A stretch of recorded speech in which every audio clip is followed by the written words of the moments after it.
see anything? You don't see anything because I haven't connected the cable.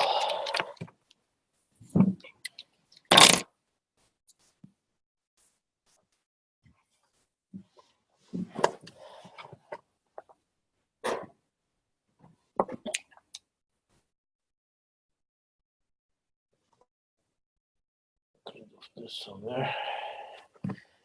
So the empirical study.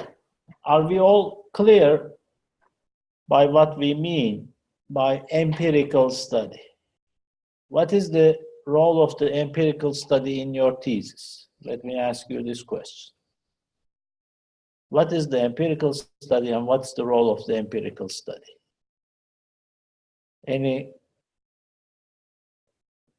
I'm hoping that I'm assuming that you know it, but maybe it's an early moment to express it.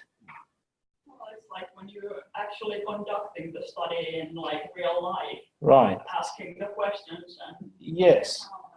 So basically, empirical study means for your thesis data collection and analysis.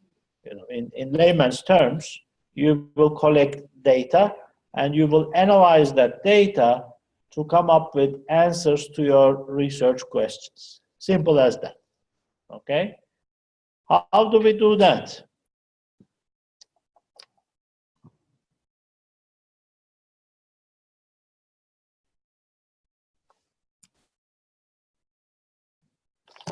Don't know, it is qualitative and quantitative.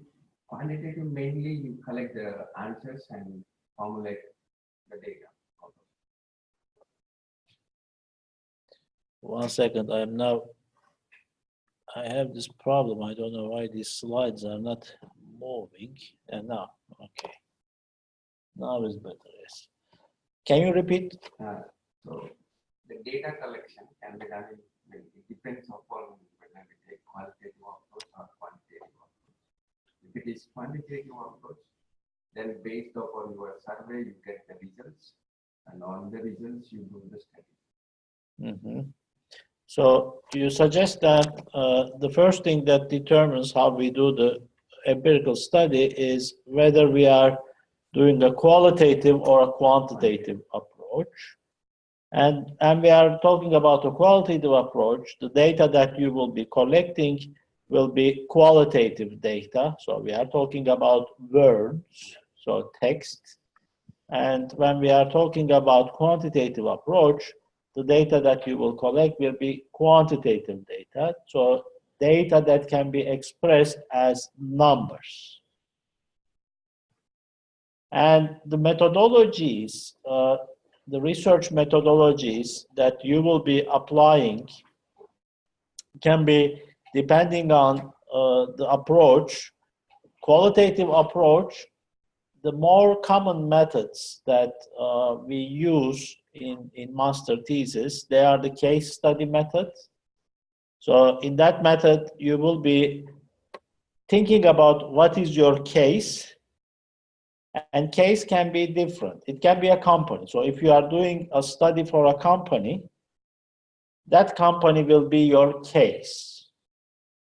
If we are thinking about doing a study for an industry in a certain country, you may be studying the industry. So you are not studying a specific company, but you are studying a specific industry in a country.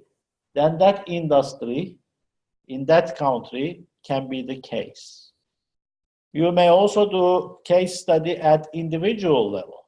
You may want to understand managers' perceptions about a certain phenomenon.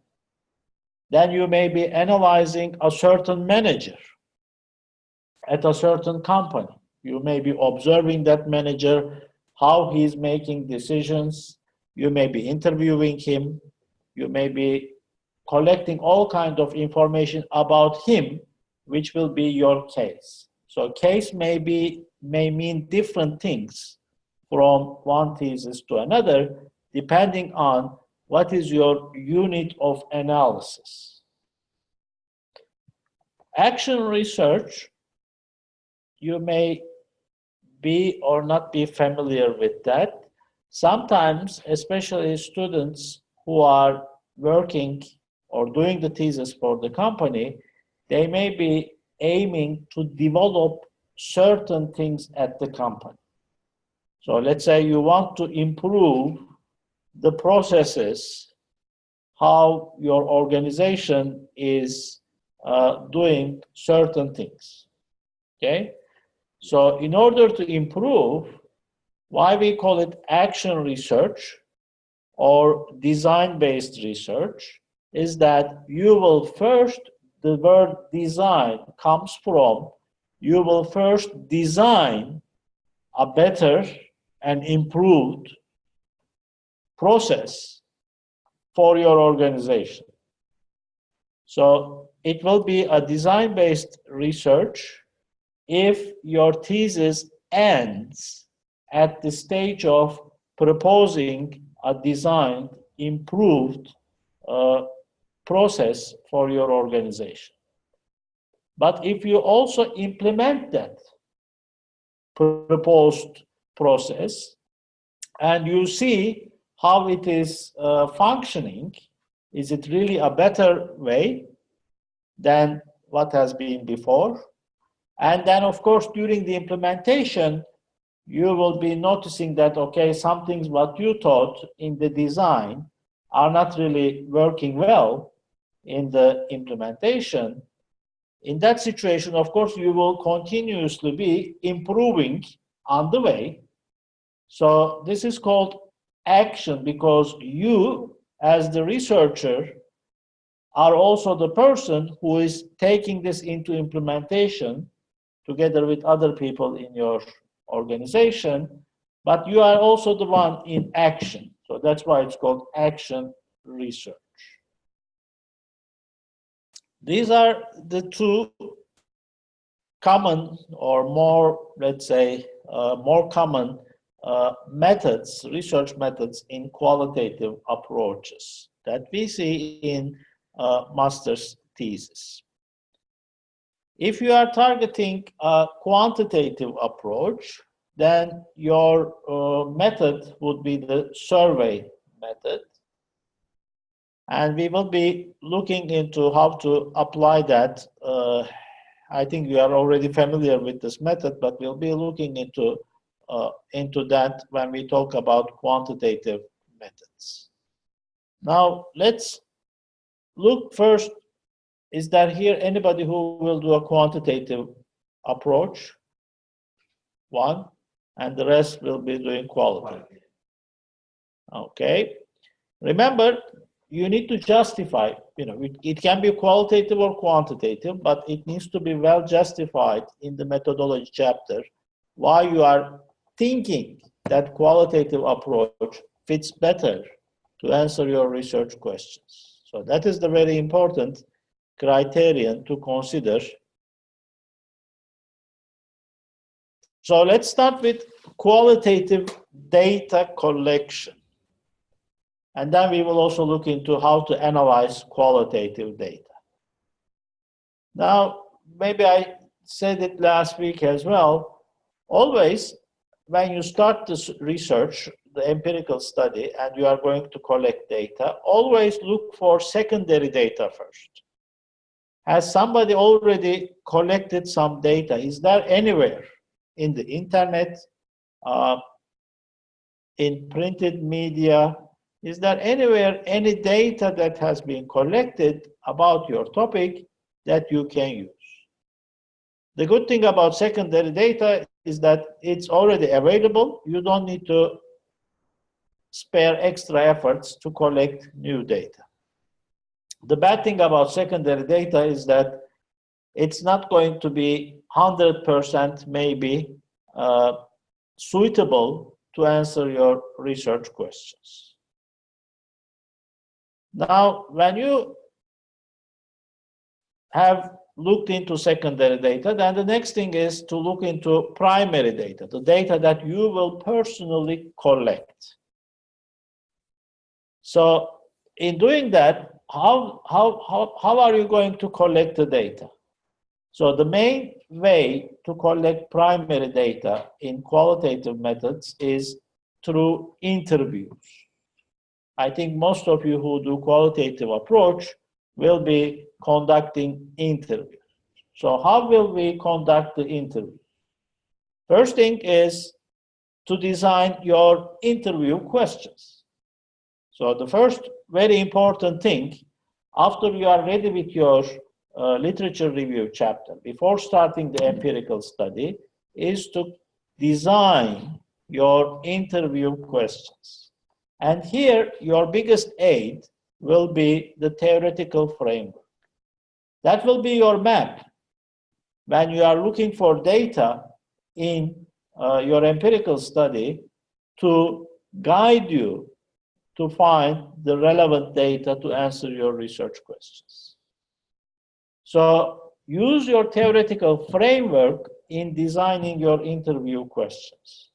Make sure that your interview questions cover all the relevant elements, items that are in your theoretical framework.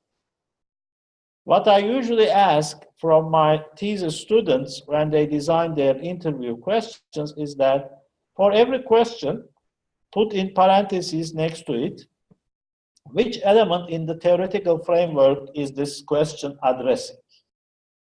So that, this is an exercise for the student, so that at the end, you know that, okay, all the elements in my theoretical framework have been addressed. Okay? So what are the other things that we should consider in designing our interview questions? Well, of course, timing of the interview. We cannot make an interview that lasts 5 hours, right? So we should also be, let's say, thinking about that the questions, I would say, should be around like 10 questions. And we are not going to ask yes, no questions. So usually the interview questions are more open questions because remember, qualitative research is about gaining deep insights related to your phenomenon. So you will be asking such questions that you will be getting deep insights from the interviewee. So the interview should be lasting, I would say, maximum 90 minutes, not more than that. But on average, I think for the master's level, 60 minutes is kind of the norm.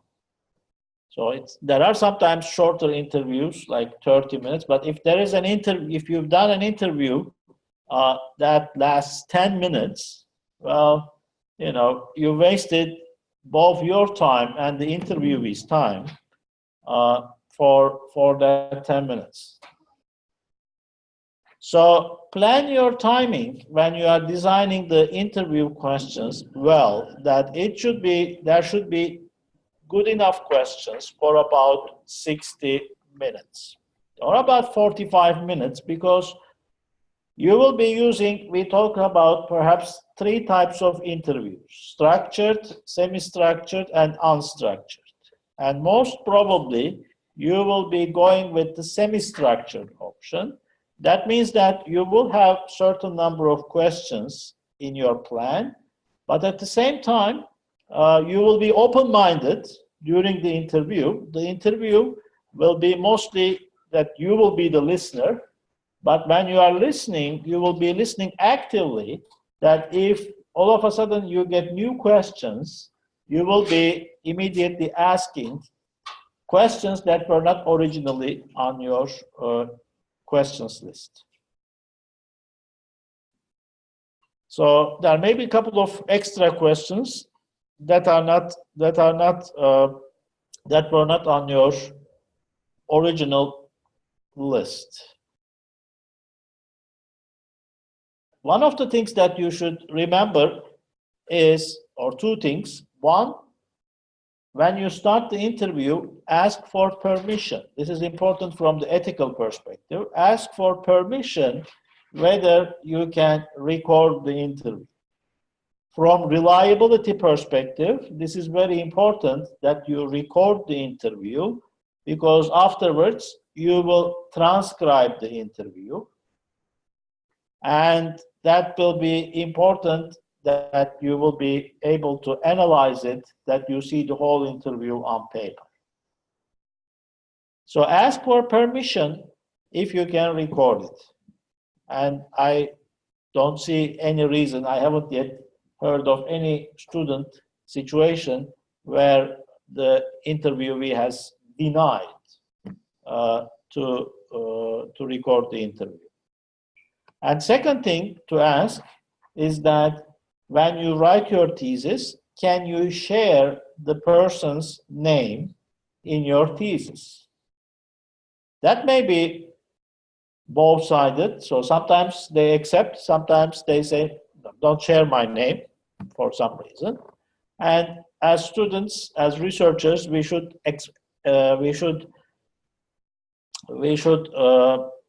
respect their opinion.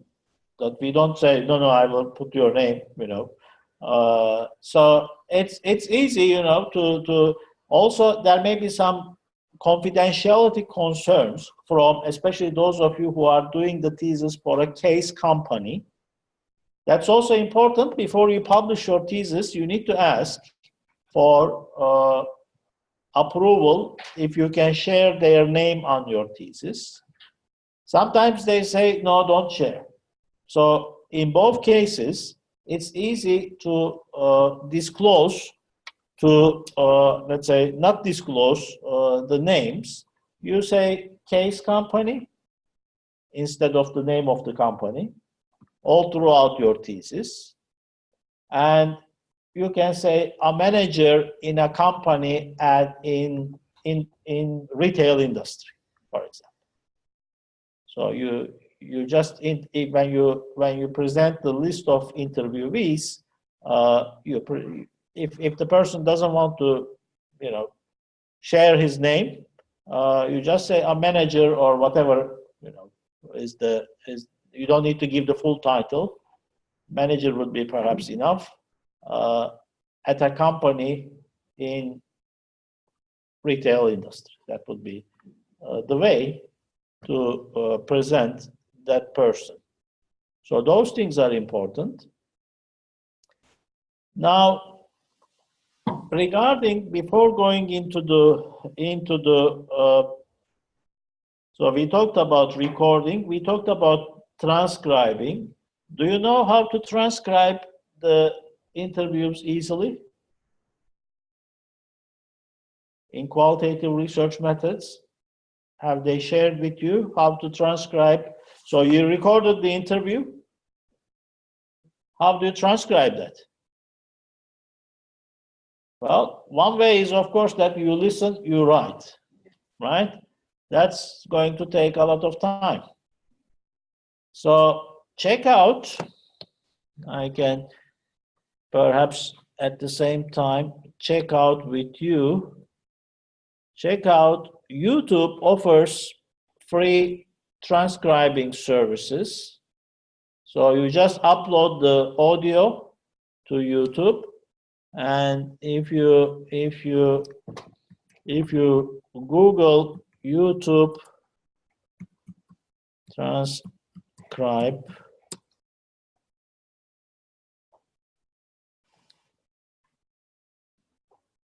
so how to transcribe video files to text with YouTube. So that will help you. You don't see anything.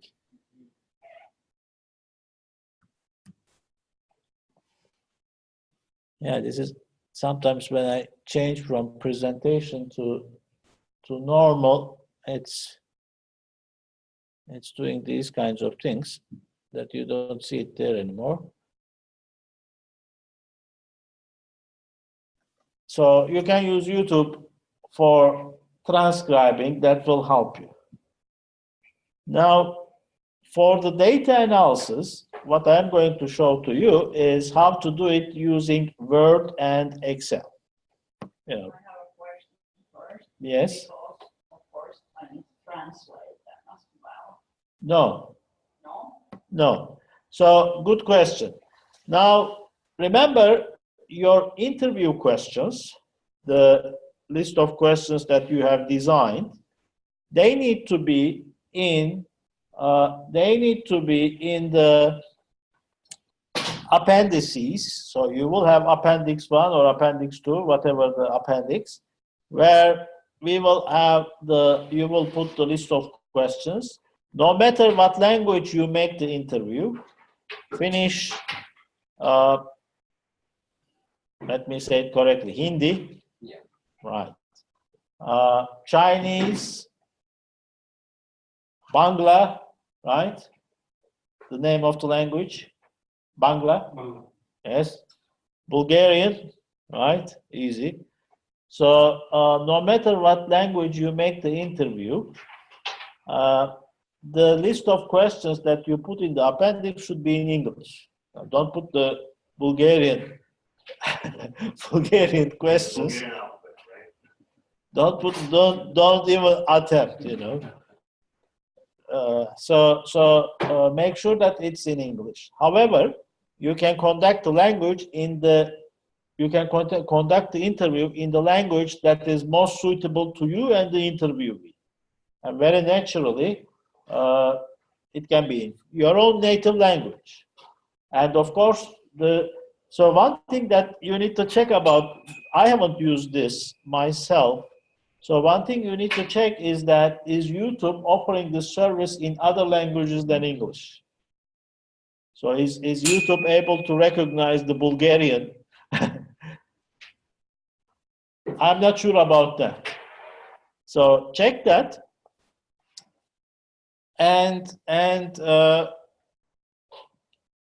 So you don't need to translate. So if your text is in Finnish language, because you are not asked to present the data anywhere. So the interview text that you have transcribed, you won't put it to your thesis. So we are not going to ask it. Of course, there may be, you know, if there are some issues, sometimes we have some suspicions. So we may ask to see your interview data. We can ask that present the data.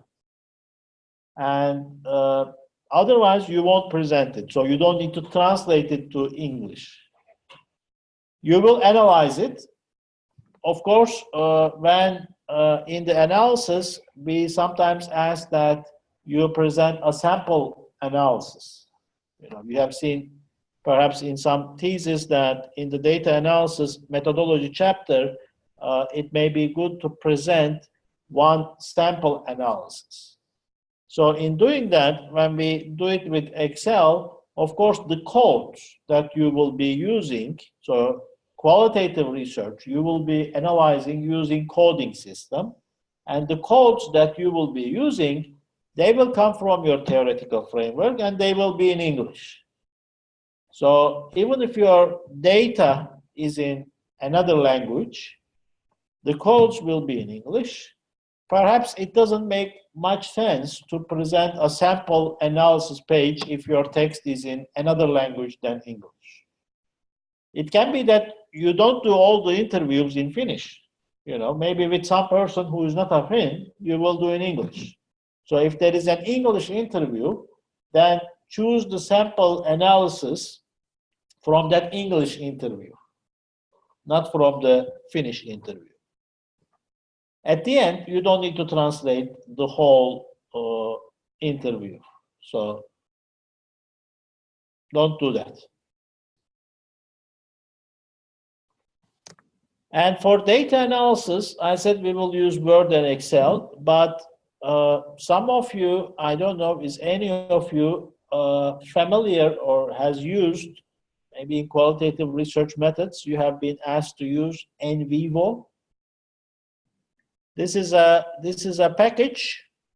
This is a computer program, software program, which helps with the data analysis in qualitative research. So we have it available. We have some licenses for NVivo.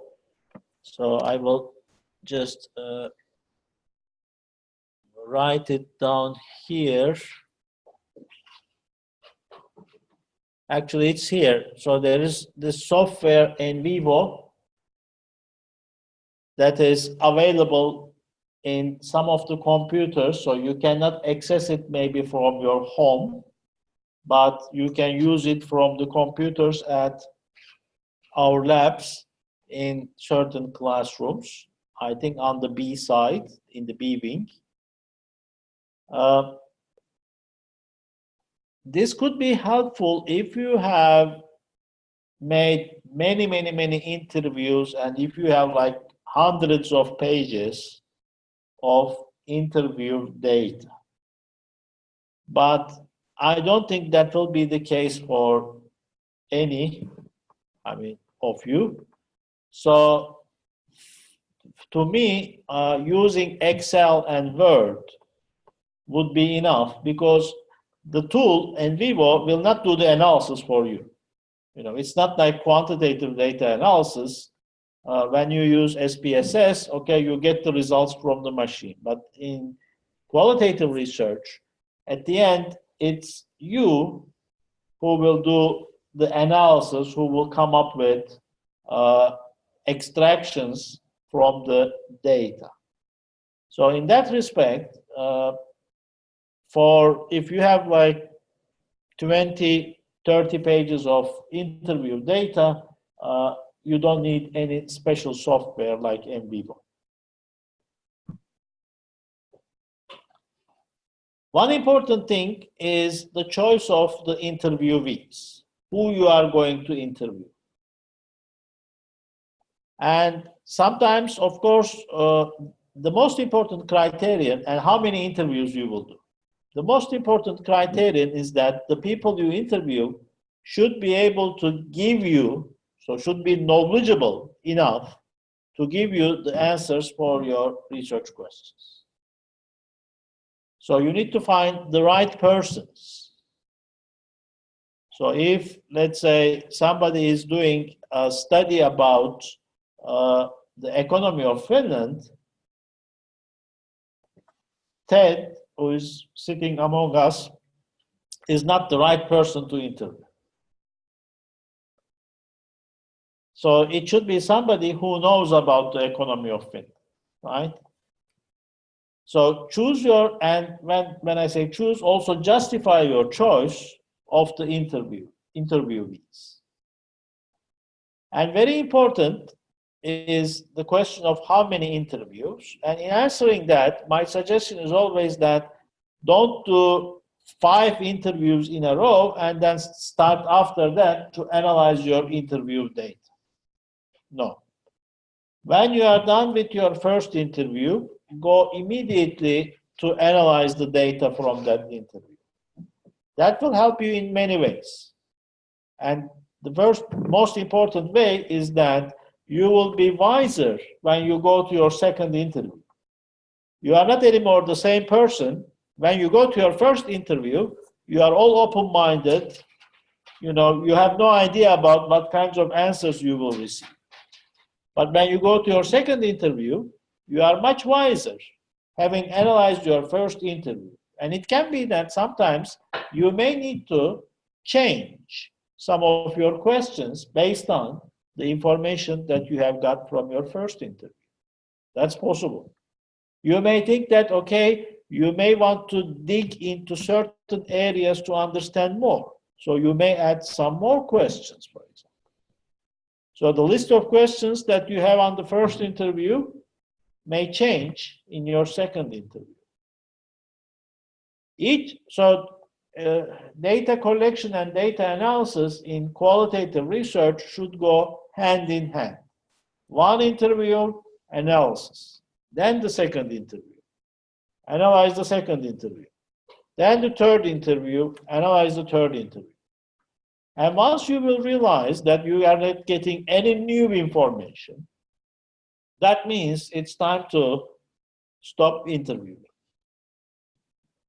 It's important that, okay, your questions may involve perspectives from different stakeholders, depending on your research questions.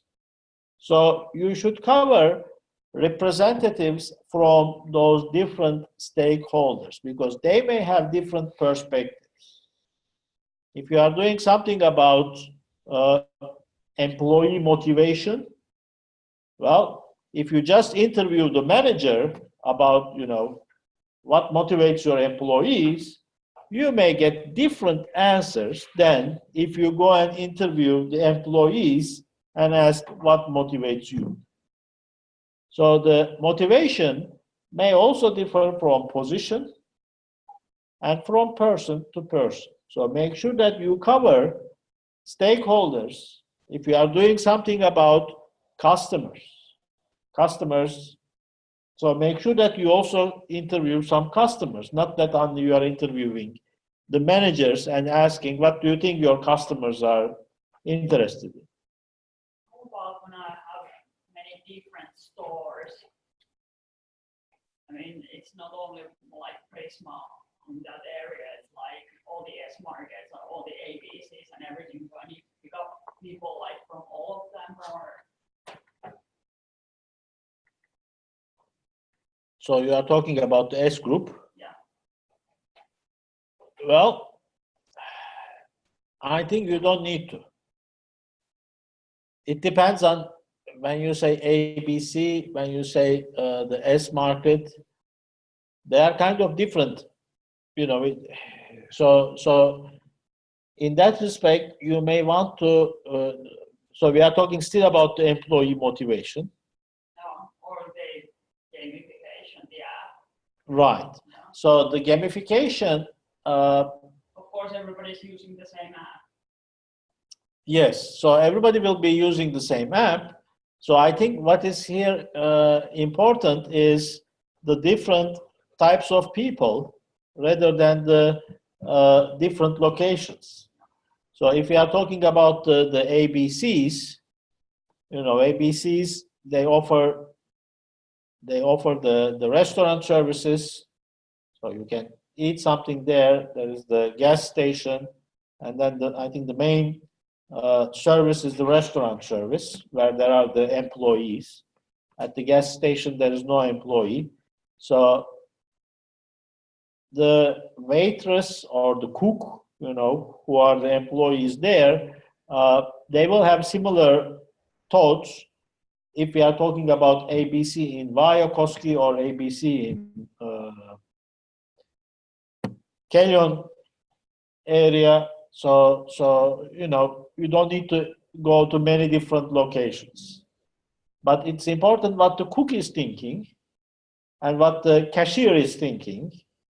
Different persons, how they, and what the manager is thinking. So I think interviewing different types of persons at a certain location is more important than interviewing people from different locations. And ABC versus the S market. So the S market is more the market. They don't have the restaurant service. So you need to think about, okay, this gamification, is it only at the market or at the restaurant?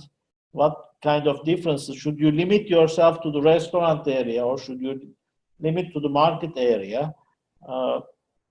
Perhaps that needs some thinking. That's not easy to answer. It needs some thinking. How about the interview comment? Because I'm thinking that three different kind of groups, different objectives. For example, one group will be the service provider, and one group will be the kind of educational travel agency, the inbound, and one group will be the outbound education organizer. So can I set up three different kind of Questions? Yes. So that is good point. When you are going to be interviewing different types of stakeholders that are related to your research questions, of course, you will ask different types of questions. They are you'll be focusing on different areas when you talk with the customers. potential customers, when you talk with the agents, when you talk with the service providers, the questions may be different. So in your appendix, you may have different sets of questions for different types of stakeholders. And one important thing to remember here is the pilot interview. So when you think that you have designed your interview questions, first of all, share it with your supervisor. Let your supervisor, before you go and do any first interview, let your supervisor review the questions and give you feedback. I've never seen any of my students that the first questions they present are the ones that they went to interview. There is always something to contribute. It's good to ask for feedback before going for the first pilot interview. Important things are that the questions should be, as we said, covering all the theoretic elements from your theoretical framework. Well, the supervisor will check more that. But they should also be understandable, easily understandable by the interviewees. Sometimes you think that it's clear to you. It is this check is actually the test to see if it is clear for everybody. So you can also get feedback like, okay, can you make this more clear? You know, I don't really understand. And especially if you don't use in your questions, don't use the terminology that is in your theoretical framework. If you use the terminology, the cashier or the cook may not understand, right? So translate. Make sure that the interview questions are simple to understand by your target interviewees, whoever they may be. As it is the name, the pilot interview, also be prepared that after the first interview, you may need to change your questions. So don't be like, oh, these are my questions, I'll stick with them in all 5 interviews. No. They may evolve. So this is about the interviewing and data collection. Now we have collected our data. Let me see if I have any data with me here.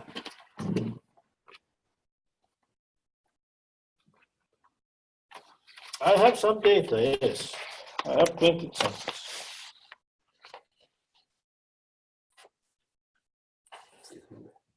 Oh, here is my data. Okay. I have transcribed with YouTube or myself, and I have many pages of text. Okay. How do I analyze this? That remains unfortunately a bit unclear in some of the thesis. We need to make it. We need to have a systematic analysis that will hopefully lead to answering of the research questions. Unless you do that properly, you will not be earning the good points. So how we will do that? Let's have a look. Oh, I have already put down some notes here, and we will see it with an example. Coding is the technique. Content analysis. I think we have talked about this last week. Content analysis is would be your most probably approach method for analyzing the data, and coding will be the technique. So for coding, first of all, we need codes. And those codes will come from your theoretical framework. So here, I have already my example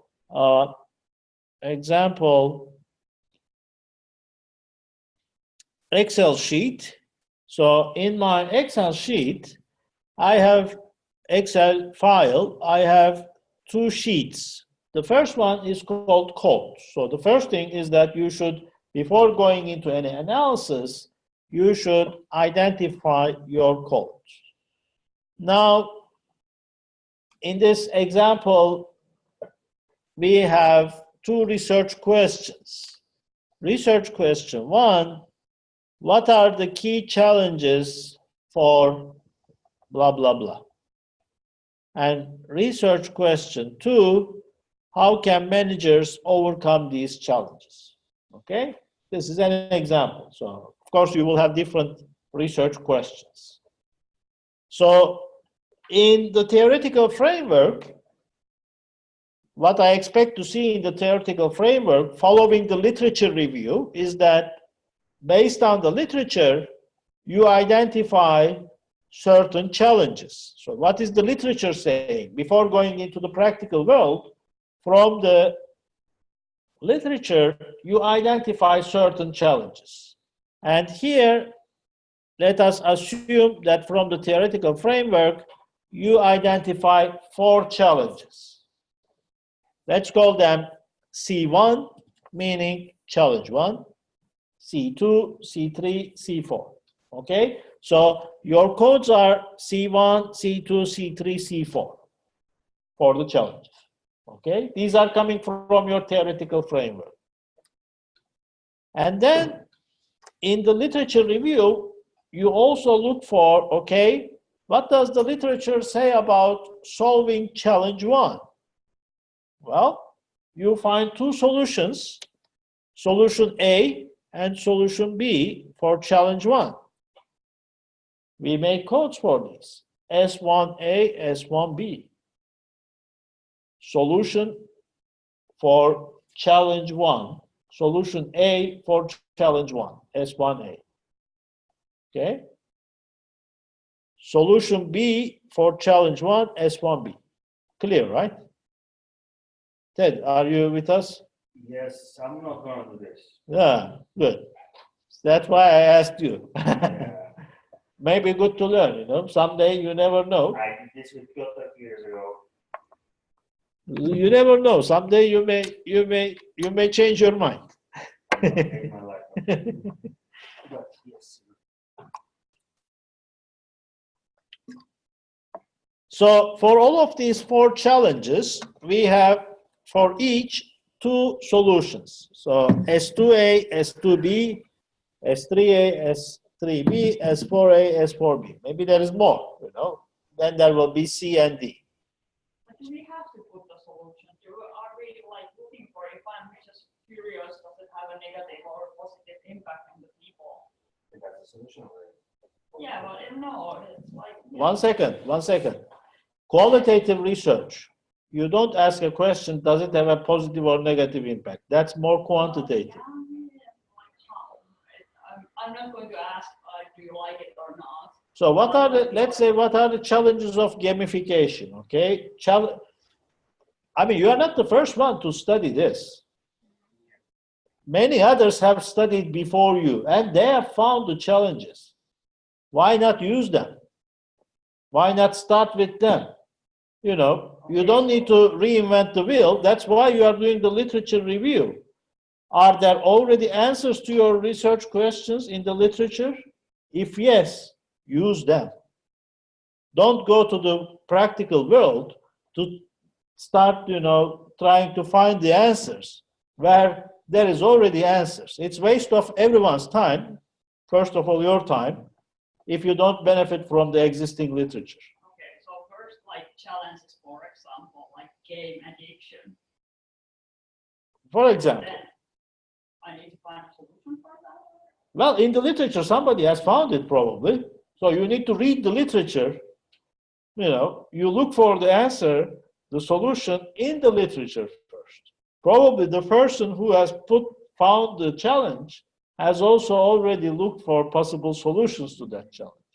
So it will be probably in the same article or publication that you have read, that wherever you find the challenge, you also find the solution that they have found. So that is why this is very important, because at the very end, in the discussion chapter, you are expected to reflect upon your findings in the light of existing literature. So here, the codes and the challenges and the solutions, these are coming from existing literature, okay? And these are actually also used in your interview questions. Now, if this is your research problem, finding the challenges and the solutions, you will ask questions related to challenge 1, okay? You will ask, first of all, before asking challenge 1, challenge 2, challenge 3, challenge 4, you will have a general question about what are the key challenges in your organization. So let's say I'm now interviewing Sridhar, okay?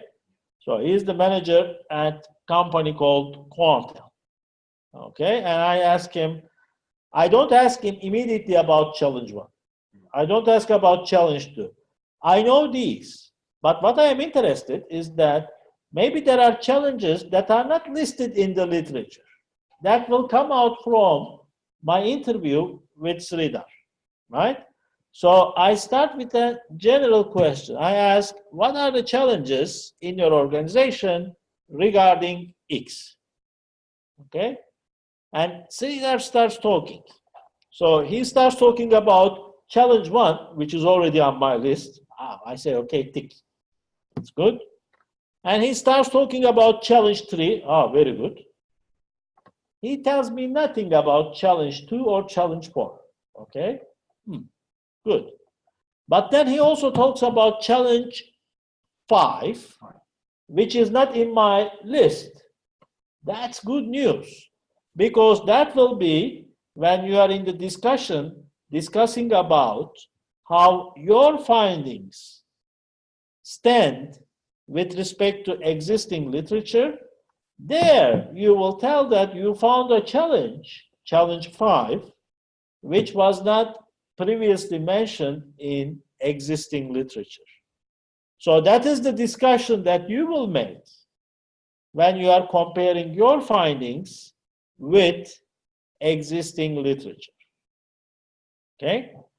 Now, getting back to our interview with Sridhar, he talked about challenge 1 and 3. Now, since he didn't talk about challenge 2 and 4, that doesn't mean that those challenges don't exist there. Maybe he didn't immediately remember them. So I have my list. That's the good thing. In the first, I ask not to bias him. I ask what are the key challenges. And he tells me 1, 3, 5. Okay? But then I need to go and ask about, what about this challenge, challenge 2? And then he will say, yes, there is also that challenge. Or maybe he will say, oh my God, there's not such challenge. If he says there is not such challenge, then in your discussion about your findings versus existing literature, you will say, literature says that there is a challenge called challenge 2, but in my research, I didn't find any such challenge, or the manager did not think that this wasn't a challenge. But if you, this is very important, because if you find such contradictions, go deep, dig deep in them. Make sure you ask him why you don't think this isn't a challenge. You need to understand why the earlier literature thinks it's a challenge, but our manager Sridhar from Quantel doesn't think that.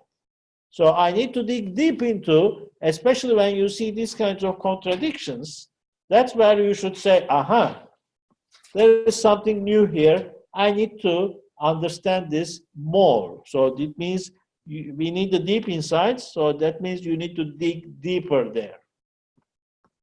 So you ask more about, okay, why you think it's not a challenge. And then you go and repeat the same exercise with challenge 4. right? He didn't say anything about challenge 4. We need to ask, what do you think about this kind of challenge?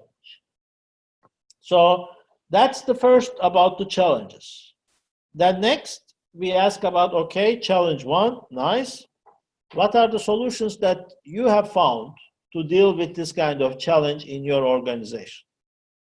Okay, I know from literature that there are 2 types of solutions, A and B, right? But he doesn't know about that. I know it. I know that. So he starts telling me a solution which is C. It doesn't exist. It's not A, it's not B. So you have this similar kind of discussion with him. What do you think about this kind of solution? A. What do you think about this kind of solution? B. So this is how you discuss with the interviewee. You go through all the solutions that were in the literature, and then based on his feedback, then you analyze and then you discuss in your thesis. But how do you analyze? We haven't get into that part yet. Now we have only identified the codes. Well, we have the second worksheet here called the analysis. Now, in the analysis, what we do is we move all the data from our Word files to Excel. The first thing what we do is called data reduction. So that means, you know, if you think it's easier for you, you can also print the Word and you can use the pen or the marker. So the marker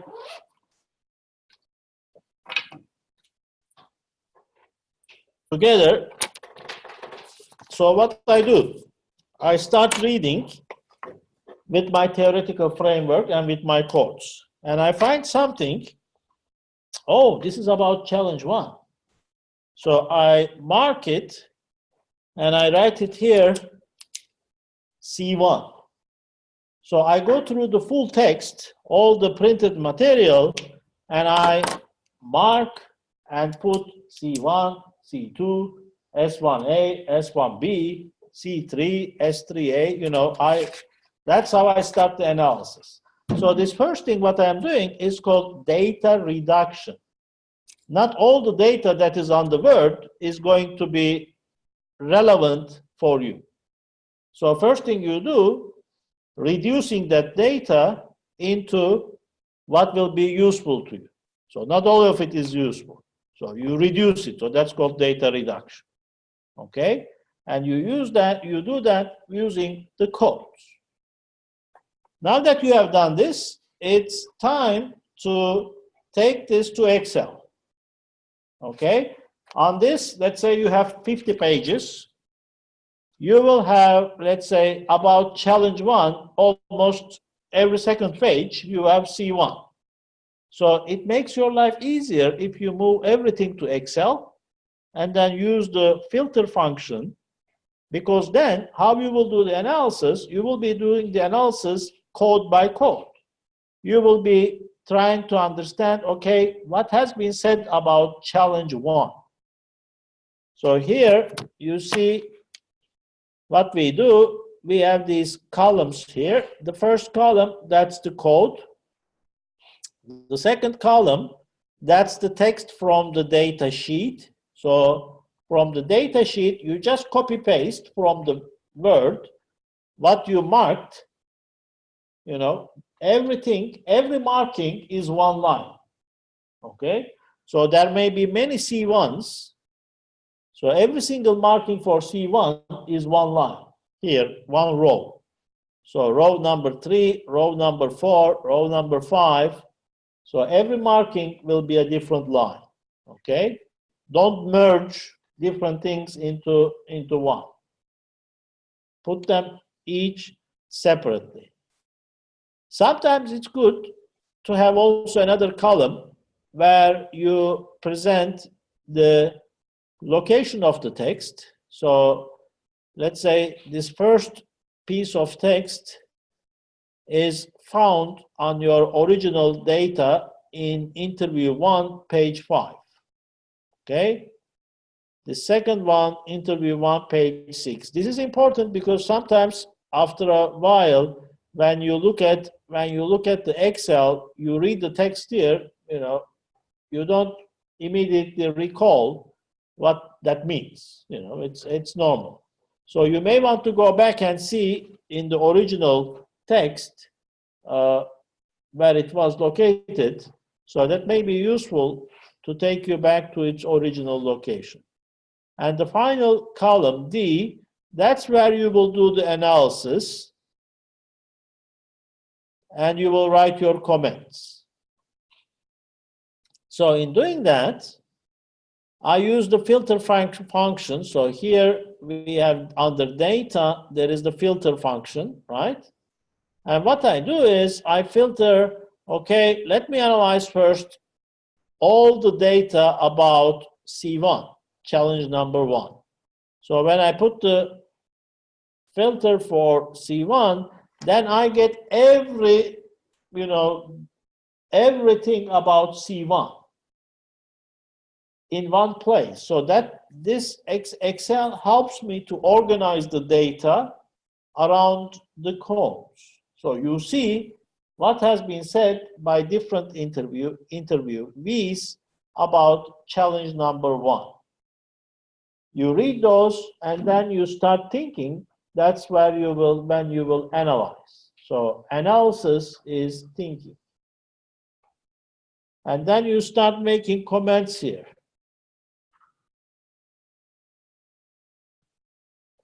Once you are done with C1, then you move on to, okay, let's think about the solutions for C1. So S1A, S1B, S1C. So sometimes from the data, when you are marking and writing, oh, there is a challenge 5, which was not mentioned here. So you put it C5, and then you add it to your codes. So these are from the theoretical framework, and then there can be codes coming from the data. So here, one interviewee has offered a solution, a third solution for challenge 1, solution C. We call it S1C. This kind of differentiation helps you to see clearly what, in addition to the literature, came out from your study, from your empirical study. So all these new codes that you will list here, they were not in the literature. They came from your study. This helps you in the discussion chapter when you are going to be analyzing or assessing your findings with respect to previous literature. So here there are some new things that you found, and of course it can be that you found, those people you interviewed, they all said challenge for, there is not such challenge. So that's also going to go to that discussion between your findings and the previous literature. All others that are there, okay, you confirm those, but you also find something new, and you also find out that challenge 4 is not relevant for this industry or for this company. So that's how we do the analysis in qualitative research using Excel. Codes and then data reduction, reduce data into Excel, and then you just think and analyze. Simple as that. Any questions? I'll share this file and also the notes and also the video. So if any questions, I'm sure, you'll find answers when you look at these files. That is quite impatient to see, okay, how do we do with the quantitative research? Which means you want the people review, we need to complete for study coding and analysis for equation review. So after your first interview, you do the analysis. No, I mean the first part, coding and analysis from the theoretical framework. Right, So it is from the equation review. right. So this part needs to be completed first Of course, before interview. of course. Don't start empirical study before you have finished literature review and before you have come up with your theoretical framework. So this is the systematic design, how you should progress. Otherwise, if you don't do literature review, if you don't have theoretical framework, and you just go into do interview, where is the systematic approach? How do we know that you get the right answers to what you are looking for? How will you analyze that data? That's not going to be very rigorous. You will not have academic rigor. Well, that's in reality that happens. But those kinds of theses, they don't get very high grades, for sure. Well, time to move on for the quantitative approach. So we are using the survey method. Now, in doing that, let's start with the data collection. Okay, survey questions, they need to also be designed, right? Like interview questions. Normally, when you have a quantitative approach, usually after the literature review, you are going to be coming up with some hypotheses, which you will be testing in your empirical study. So hypothesis 1, hypothesis 2, 3, 4, etc. Okay? So those hypotheses, the variables that are used in those hypotheses will actually be leading your design of the survey questions.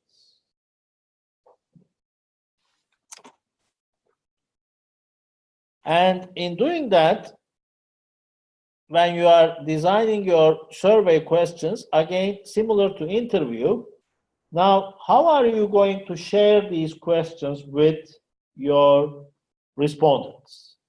Sometimes you may see that, okay, in front of SOCOS, somebody stops you, can I ask you some question, right? Or you get an email, you send a link and you push and it starts, right? So those are the ways, probably, that you will be collecting the data. Now, in doing that, always think about the respondent. Now, if you stop me in front of SOCOS, do you have 5 minutes? Or if you tell me, do you have 25 minutes? I will say, I don't have, right? Nicely. So make sure that your survey, it's the same when I receive the email. Make sure that, if you want to motivate me to respond, that the survey is not long. Okay, that it's not going to, this is a bit different than the interview. We said the interview will be like 60 minutes, but in the survey, 60-minute survey, nobody will answer anything. I think you should keep it as short as possible, focusing on the key variables that you are testing your hypotheses. Of course, some background information about the respondent, plus focus on the key variables, and the survey should not take maximum, I would say, 10 minutes, not more. And nowadays, for collecting the data, it's more electronic, and we are using at YAMK, we have the Webropol survey tool that is licensed to all of us, including students. So you can use the web poll in designing your survey questions. Usually it's like some pages. Don't put many. It's good, you know, it motivates psychologically when you know that, okay, you finished a certain page.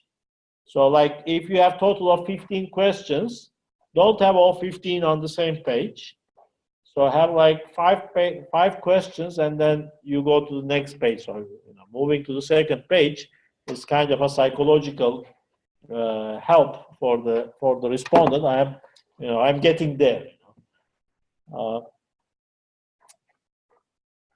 And have a cover letter that is very important, that tells clearly why you are doing this research. So you are not going to see this person.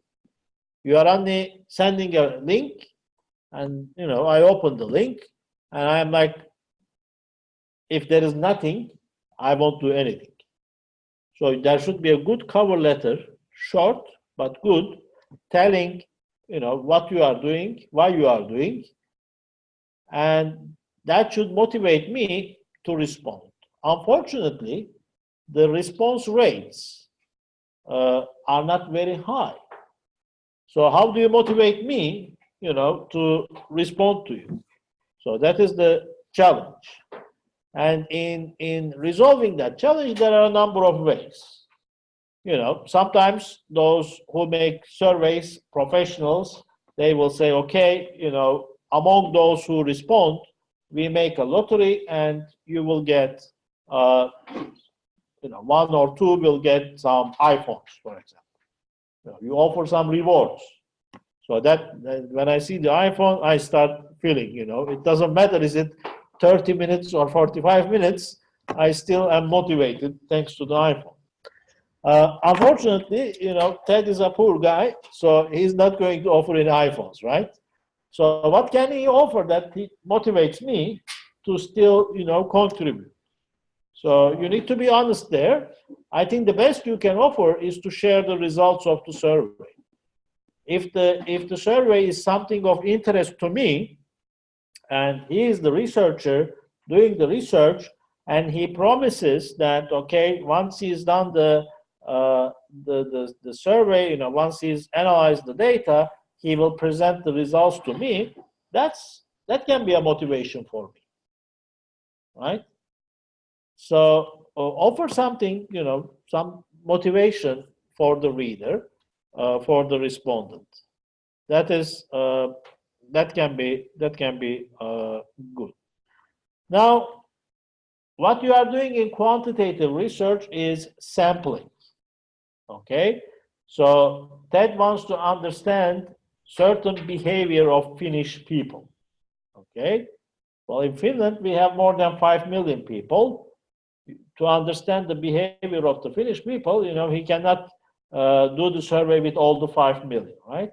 So what he is doing, he is picking up a sample out of the 5 million. Now, in this, Ted should read the literature on sampling, how to choose the right sample. So if the sample has questions like, okay, or not questions, but hypotheses, like, okay, men behave differently than women. Okay? If that is the hypothesis, then his sample should include good number of men and women. Okay? If there is no women respondent, you cannot test the hypothesis, right? So in your hypothesis, like if you are talking about differences not only between genders, but also between age groups. So he's saying that, okay, the older behave differently than the younger. And then he makes the survey with all the students at Young, who are all young. Well, that's not the right sample, right? So make sure that you pursue from the literature a sampling strategy that will help you make sure that you have the right sample representing your population. Okay, that's important. And the more the size of the sample, the better. and minimum is 100. Don't return a survey results with 20 responses. Okay? That's not going to be a reliable, statistically reliable enough sample size. Minimum 100, and the more, the better. Sometimes you see, for example, before the elections, you get these Gallup, results. They say, okay, this party is 20%, that party is 18%, and of course, you go to the elections, you find out that it's not the same. Of course, I mean, if you do the survey with 100 people in Finland before the elections, of course, that will not be giving you the final results what actually come up. But the more you do, if it's 1,000, if it's 5,000, 10,000, or the bigger the sample, the more likely that it will be representing the actual results. So in that respect, keep your sample size as high as possible. Now, how do we analyze the data? So you collected the data. The good thing with WebRapol, if you use WebRapol, is that the data can be transferred easily just by knowing which buttons to push. That can be transferred easily to SPSS.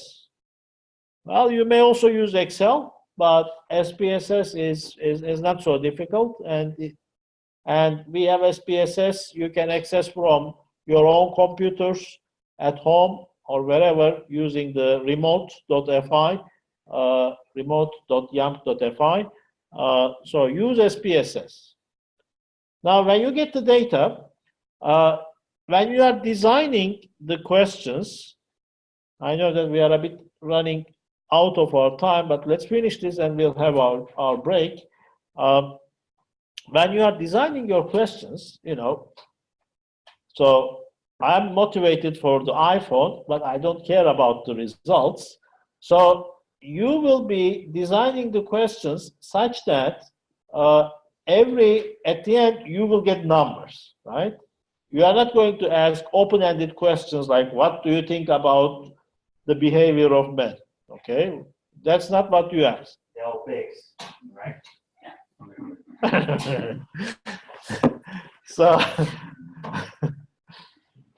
So you won't ask such questions.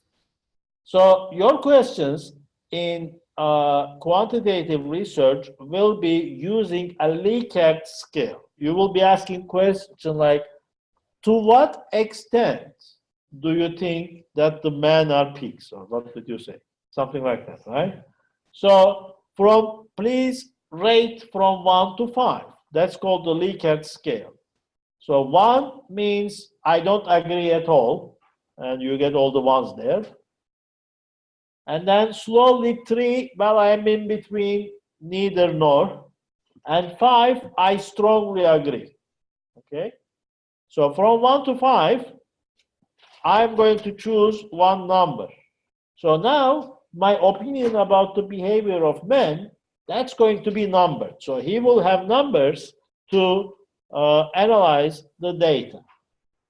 But being motivated about the iPhone, but not about the results, I just put 3 everywhere. In 2 minutes, I'm ready with the, and I will earn the iPhone, right? So all the 3s. So now Ted should be, Ted should not just say, oh, these are the results, and I start analyzing. No, before analysis, he should go through the results. He should check, are there any such outliers? So some guy has put 3 to everything. Take that out from your analysis, okay? They will disturb your analysis. And also when designing your questions, because you are not going to be, face-to-face with the respondents, put also some so-called, to validate your survey questions, you put some trick questions. So you ask about to what extent men are pigs, okay? And then this is, let's say, question number 3. The trick question will not be question number 4 just after that, but question number 9 will be, to what extent men are not pigs? Okay, so this trick question, number 3 and number 9, you will check later. Okay, has this guy been thinking when he's reading the question? So if you find some guy saying that, okay, I strongly agree that men are pigs, and then in question number 9, I strongly agree that men are not pigs. So then, that's also not a valid case. Every respondent in the sample is a case. So you have got, let's say, 100 cases, but you put this kind of testing question in your survey questions to make sure that people are. So if somebody has said 5 for question 3, he or she should say 1 for question 9, right? If you see some weird answers, then you will be removing those replies from your data set as well. So this is the outlier analysis. And when presenting the data, always you will have descriptive analysis, and then you will be also testing the hypotheses. Usually regression analysis is what you will be doing. And I share here very briefly how, this is one example, how you present so here we've got, hypotheses. So you see here hypothesis 5, hypothesis 6, etc. There are 6 hypotheses. And then when presenting the data, the results, first you present descriptive statistics, okay, about the variables. So now I'm not going to read it all, but I will show you here. So these are in your methodology chapter. If you are doing a quantitative approach, you should have a nice table telling us what is the variable. Okay, we have a dependent variable, so that's the that is the outcome variable, and we have independent variables those are the input variables. So here, what is the dependent variable? Well, it can take the value of 1 if manufacturing is in some cost advantage countries, or 2 if manufacturing is in differentiation advantage countries. Okay, and then the independent or the so-called explanatory variables: cost leadership strategy, differentiation strategy, focus strategy. So which are the variables, the type of the variable, and how you measure them. Okay, so that is going to be in your methodology chapter. In the results, when we talk about descriptive statistics, we need to have the descriptive statistics for all of these variables. So let's have a look. Here comes the descriptive statistics for the variables. So manufacturing location, out of your data set,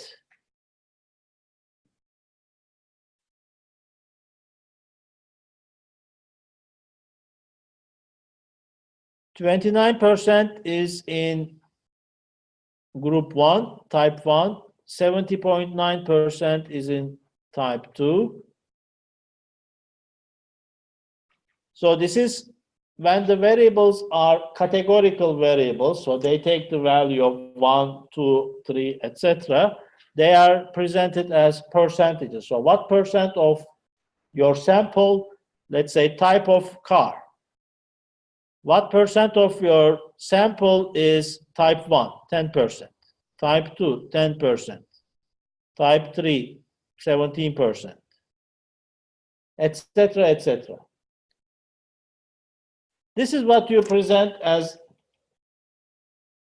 the frequency or the mean. So if you had, let's say, age as one variable, okay, you would then have the mean of the ages of your cases in the sample. And one important thing is that you present the correlation between those variables. Are those variables correlated with each other? To what extent? So you will learn when you dig into, the idea here is not to tell you how to do this analysis, but you need to present in the descriptive statistics how the variables are correlated with each other. And as you see, the variables that are mentioned with a star, they have a high correlation. So this, for example, R&D capabilities is highly correlated with variable number 1, that's manufacturing location. So you need a table like this for descriptive statistics. And then in testing the hypotheses, you need also the results from the regression analysis. Here we have the results, and then based on the results from the regression study, you will accept or not accept each of your hypotheses. So that's the result when you are doing quantitative study using regression analysis. You had an hypothesis, you tested it, you accept it or you don't accept it. That's it. And it's quite easy to use SPSS. It's very user-friendly. And the important thing here is that, okay, you push the button, SPSS gives you the answer. The job that you will be doing starts after that. Don't just accept it as it is. Start thinking about, okay, hypothesis 1, were you really expecting that it would be accepted? Sometimes you get weird things. You need to think, is this logical? Sometimes, there may be some mistakes. You maybe entered something wrongly, you did something wrong. You need to think, why is this coming out so? So the analysis is not over that, the SPSS gave you the answers. You need to think whether that makes sense or not. If it doesn't make sense, why not? Why do you think it didn't come as you expected? So those are the things that you need to think about. Just don't buy, what SPSS is offering you. So I'm sure that Ted will get a lot of help from the probable supervisor or Google. No, there are also good books on how to use SPSS, doing statistics with SPSS. So I tried it before. no worries. Any questions? The official time is 10:30. So let's have our 15 minutes break and let's be back at 10:45.